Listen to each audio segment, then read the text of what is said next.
you're putting yourself in a position where you can persuade them to believe the lie that you're telling them. So if you're if you're an engineer, understanding how you're going to persuade them to be that you're going to be an engineer. If someone was trying to persuade you, think about that. What steps and information is going to be important? And the most important thing is, even if it's not so much the fact that they believe who you are, it's getting agreement at any level.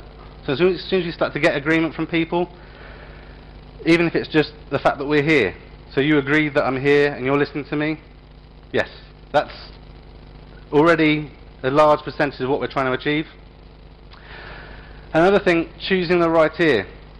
As strange as it sounds, if you speak to someone, focus in on the right ear, there's I think the percentage is like 30% more chance of them doing what you want them to do, because the left-hand side of the brain is dealing with the language you're putting in, and it makes a logical decision.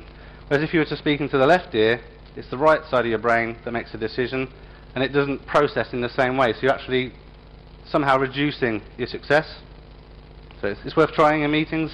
It does work. Does it also work to think about telephoning with the left-hand side there? Yeah, I mean, it's the same. Whenever you're using language, the brain is just the way it processes. So right ear, left-hand side of the brain. So normally, the general rule, I think, is about probably 85% of the people work that way. So obviously there is that room for error. So if you're interacting with people and you're trying to influence them, try and position yourself, so you're on the right ear as opposed to left ear. Just all these little things, little nuggets to help improve. And the other thing is, if ever you guys have heard of this guy called Robert Cialdini, he does lots of research on persuasion. And one of the key things he says is that we stay true to what we say. So if just as part of the opening introductions that you say to people, okay, can you just take a moment of your time to listen to me? Yes. So because they've verbally agreed to do it, subconsciously they've made a commitment. So it's all these things about getting them committed, so that when you're going to try and do your proper foo, you've set up this stack that they're going to follow. And the most important thing for any of these things is to make the leap for them. So if you want them to believe that you should be in the building, or you want them to give you information, you need to believe yourself that you should have access to that information. You should be there. Because what happens subconsciously is you're giving off all these signals, and if you don't believe you're not supposed to be there, subconsciously people are picking up on that. If you've ever had this feeling when you're speaking to someone, even if you've not studied any of this, you get that feeling where you think, this guy's just talking out his arse. I don't believe what he's saying. Don't agree with Chris. And what's happening there is subconsciously, your body's picking up on all these little signals, and so you give off these signals that, oh, I'm not really supposed to be here, I hope he really gives me the information or whatever. So if you really believe this should be happening, you really increase your success rate. So you've got to make the leap, you've got to go there first before they follow along and believe with the same story. And the main thing with all this stuff I found is, the important thing is this big because. Everything happens for a reason. So, a quick example of this is some research I think it's done a few years ago. Most of you have probably heard about it. Is when there's a big line at the photocopier, and you just run to the front of the photocopier because you want to make a photocopy. And people are like, what are you doing here? I just need to be here. You get pushed away. If you simply go up to the front and say, because I need to make a photocopy, it doesn't make any sense. But because you've explained or given a reason of why I'm here, the because I'm here is because I have to make a copy, even though it's obvious, something subconsciously happens where people kind of think, oh, right, okay. It's a strange thing, but you'll find is that if you verify why something's going to happen, so like with hypnosis, as part of the pacing and leading process, you're explaining why someone is going to be stuck to the floor, because this has happened. So you're building up this process where this has happened, so because of this, our mind says, yes, this can happen. So what I wanted to do, again, constantly trying to research, so hopefully you guys can participate in this, and I keep my fingers crossed. What I want you to do, everyone knows what their index finger is? It sounds silly, but I ask people about index finger and they're never quite sure what finger it is, so just in case you're not sure, This is your index finger. So can everyone show me their index finger? That's not your index finger, Chris. Okay. So what you need to do, just concentrate on what I'm saying and have a little look what you see on the screen. So, here we have the word mind. So we've got the letters M, I, N and D. And if I was to ask you to look at those 4 letters and extend your index finger and select any of those 4 letters, if you were to do that now, okay? So, just get a show of hands. Put your hand up if you selected M. Okay, a couple. Put your hand up if you selected I. Okay. Put your hand up if you selected N. Okay, a lot of people. Put your hand up if you selected D. Oh, okay, quite a lot of people for D as well. So, if you put your hand up for N, well done. You're susceptible to what I was telling you. And I'm not going to explain how this worked here, but... Because you said M-I-N-N-D. Everyone thinks that. The first bit I said, nothing to do with it. Okay. Okay? If you want to ask me afterwards, I'll explain how you can do this and you can try it out with your friends. It's real simple, but this is just a clear example of how using just subtle changes in what you're saying in a sentence, your subconscious is being bombarded with the N instruction. So then when you make your free choice, like I've reprioritized the information subconsciously, so then hopefully if it works, you're thinking N. So this is just about how we can use language to subconsciously alter the result based on what you may have already selected. So let's go into the sort of crux of it. NLP, Neuro-Linguistic Programming. So some of you who already know about it, sorry if this is repetitive, but for you that don't. So 2 guys came up with NLP. One guy called Richard Bandler and the other guy John Grinder. So they came up with Neuro-Linguistic Programming, and these guys, one was a lecturer and one was a student, and basically what they did was they studied therapists. So they weren't scientists, they went and listened to like Milton Erickson and other sort of real popular therapists back in the 80s, and all they were listening to is the sentences they use and the words they use and how they use them.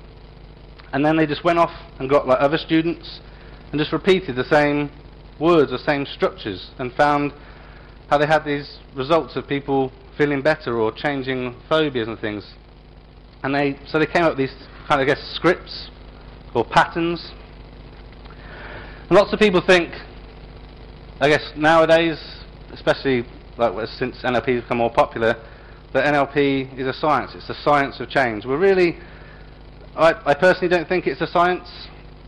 NLP is more of an art and a process. Why do some of these things work?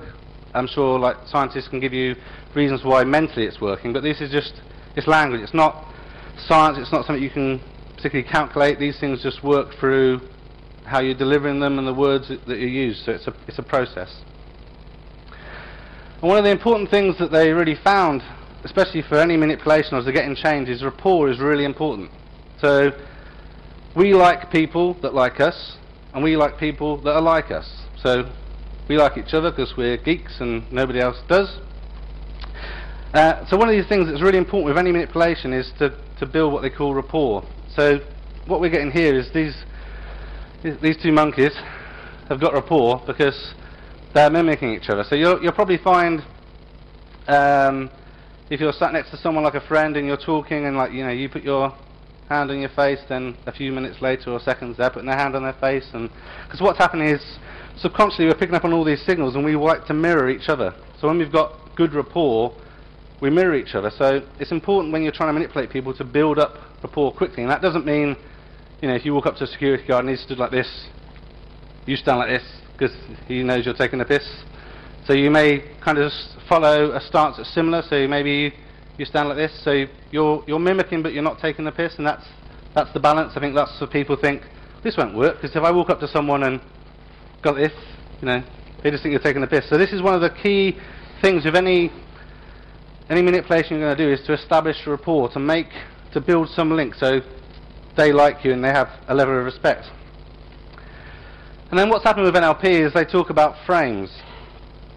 And I call this something slightly different, but basically we all have a frame of our existence, our reality, based on the information we get from everything around us and our subconscious feeding us these 14 to 60 things.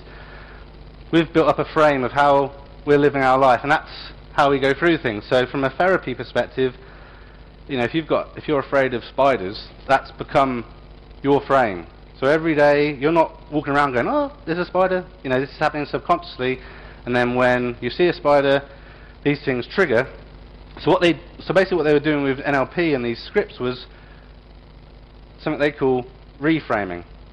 So they're changing your frame of reality using language to make it go from having a phobia to not having a phobia. So they call it reframing. I call it, which I'll talk about a bit later, is everyone's got their own game. We're all playing our own game. We've all got our own objectives. So everyone that's here has got a different objective. And basically when we're trying to manipulate people, we need to get people playing our game. And that might sound quite difficult, but something as simple as like a reframe could be, if someone's stand like this and you're not really listening, just getting them to say, oh no, could you just stand like this?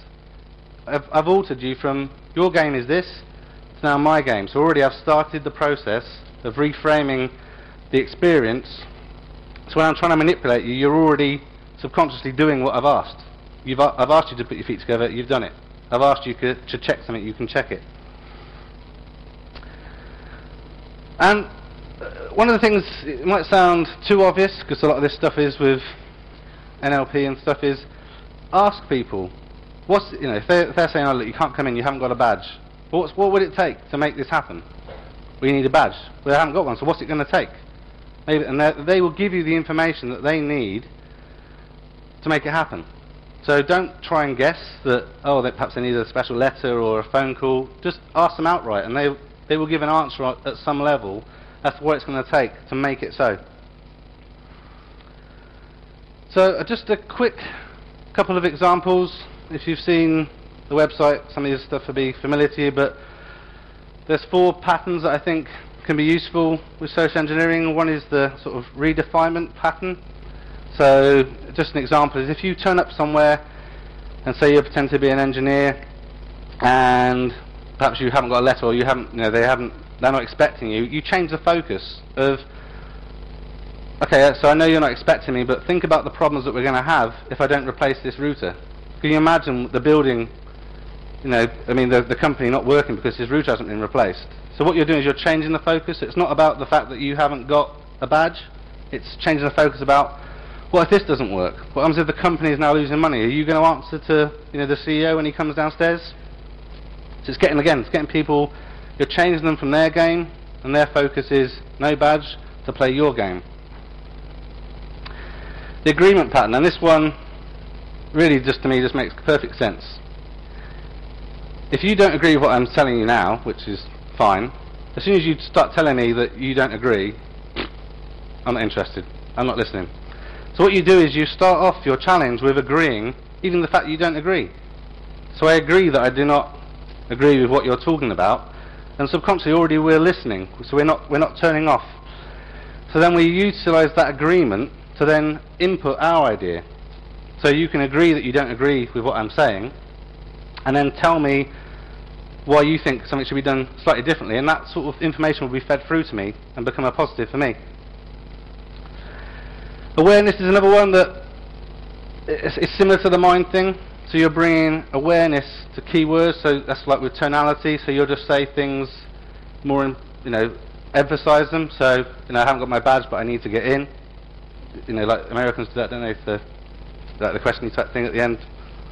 Sorry, I'm not Americanist, but it is a prime example of how utilisation of language to focus on keywords as opposed to the sentence.